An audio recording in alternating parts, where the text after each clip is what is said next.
Неодамна од печат, со цел да поттикне на благодарност и убаво однесување кај децата. Излезе книгата 50 плюс идеи за благодарам на Ана Слатирова Давидовски, која со посебни техники, игри и задачи цели кон создавање добри навики кај децата. Навики кои се учат еднаш, а остануваат за цел живот. Истата представува годишен планер на активности кои децата заедно со своите родители ќе ги практикуваат во текот на целата година, а се насочени кон градење на ставот на благодарност. Став кој ќе им помогне понатаму многу полесно да ги надминуваат сите потешкоти и животни предизвици. Книгата се роди како одговор од книгата Благодарам. Во книгата Благодарам има 4 идеи. Книгата Благодарам е интерактивна и е месец дена работа на родителот со детето во искажување на благодарност. За време на вегените имаше активности кои што ги прават.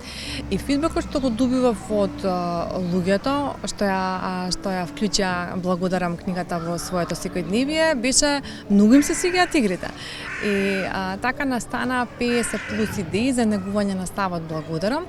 50 плюс се баш заради тоа што имаме 52 недели во годината и да има по една активност за секоја недела од годината што би можеле да правиме на тема Благодарам. Добар дел од нив се и такако интересни за нас големите, не се само за дечињата, така настана по повод моето 10 години искажување на благодарност, 10-дневниот предизвик. Ово е предизвик за големи, зашто има и предизвик Благодарам за деца, кои што ја оставате вашата омилена мейл адреса и ви стигаат 10 имейл пораки со различни техники за тоа како да искажувате благодарам. Да бидам малце попрецизна, една од нив например е да пробаме да го замениме зборот извини со благодарам. Наместо извини што ме чекаше, благодарам што беше трпелива.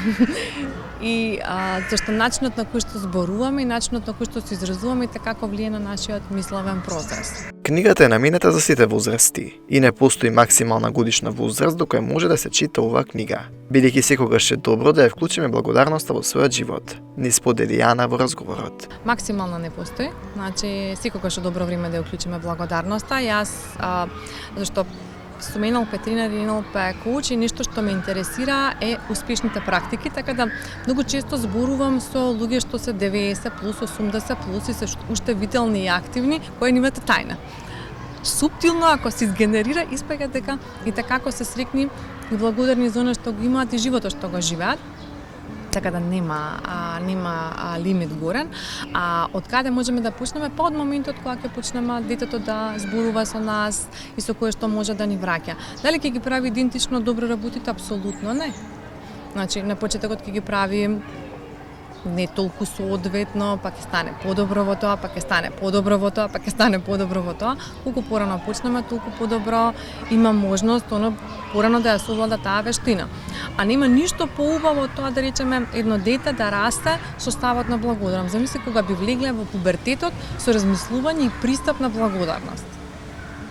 Што год да се случува до ние турбуленции во пубертетот, да гледаме као супер што се случи, баш сум благодарен, или супер ова неубава случка што ми се случи, баш сум благодарен за лекцијата што можам да ја понесам од истата.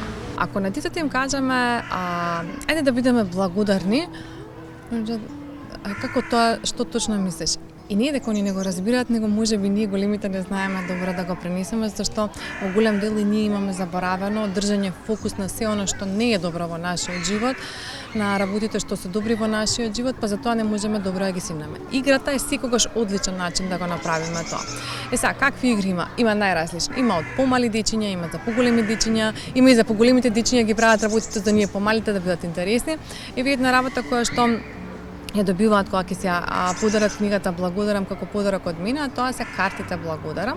Со нив може да се игра меморија, може да се игра црнпетко и може да се игра играта што ние како деца ја викавме магаре, со што тука ја се преработив, ја направив како Благодарам, наместо да собираме буква за секоја буква магаре, да собираме благодарам и оној момент кога ќе ги собирам сите букви еден, наместо да вика јас сум магаре, слушате нагоре дека јас сум благодарен за.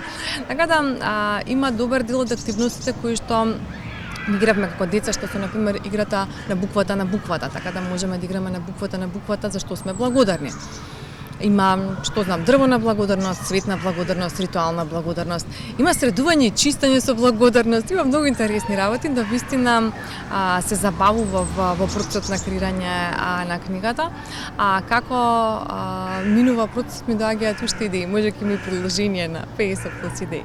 Книгата 50 плюс идеи за благодарам е креирана со желба да биде поддршка во доцрстувањето на навиката на искажување на благодарност. А во неа може да се пронајдат идеи за игра или активност за секоја недела од годината. Истата може да се нарача директно од авторката.